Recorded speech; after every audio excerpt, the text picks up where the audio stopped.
તાલુકા હળપતિ આદિવાસી સેવા સમિતિ દ્વારા કામરેજના નંદસાડ ગામ ખાતે સમૂહ લગ્નનું આયોજન કરવામાં આવ્યું, જેમાં 21 યુગલોએ પ્રભુતામાં પગલાં માંડ્યા હતા। દિવસે દિવસે મોંઘવારી વધવાની સાથે લગ્ન જેવા માંગલિક પ્રસંગોના ખર્ચ પણ વધી રહ્યો છે, ત્યારે સમૂહ લગ્ન એક સારો વિકલ્પ સાબિત થઈ રહ્યો છે।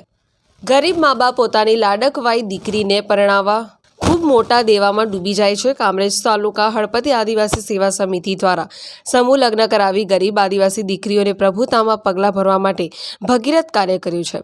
સાથે સાથે બિનજરૂરી કુરિવાજોમાંથી સમાજ મુક્ત થાય તે માટેના પ્રયાસો કરવામાં આવ્યા હતા।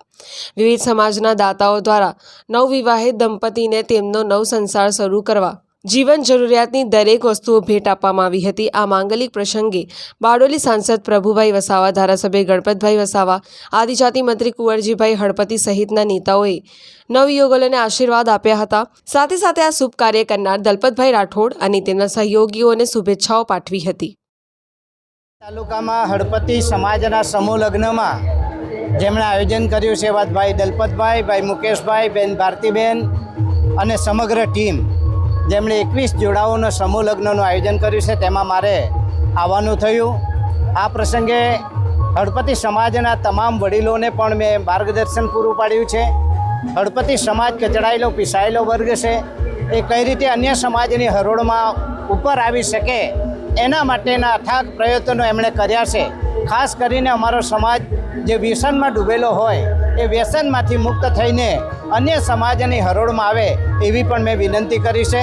અને ખાસ કરીને આજના સમયની અંદર જે મોંઘવારીનો સમય છે એ મોંઘવારીના સમયમાં જે દેવામાંથી મુક્ત બને અને દેવાદાર ન બને એના માટે આ સમૂહ લગ્નનું આયોજન કર્યું છે, એ બદલ સૌનો હું આભાર માનું છું। અને આ તબક્કે જેટલા દાતાઓએ પણ અમને સહયોગ કર્યો છે એમનો પણ હું આભાર માનું છું।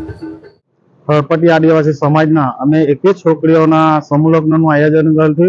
આથી 3 મહિના પહેલાનું આજે 5મા મહિનામાં અમે જે 5/5/2025 ના રોજ અમે લગ્ન પૂર્ણ કર્યા, એમાં બધા જે દાતાશ્રીઓ હતા હાજરી આપી, કરિયાવર આપીને અમે જે છોકરીઓને વિદાય કરી હતી, અમારા સાથી મિત્રો મળીને જે અર્જુનભાઈ રાઠોડ, શૈલેષભાઈ રાઠોડ, કૌશિકભાઈ રાઠોડ, ધર્મેશભાઈ રાઠોડ, આ નેતાગણમાં ગણપતભાઈ, પ્રભુભાઈ વસાવા, કુંવરજીભાઈ હળપતિ, નામી અનામી સર્વે હાજર રહ્યા હતા। સર્વેનો હું આભાર વ્યક્ત કરું છું।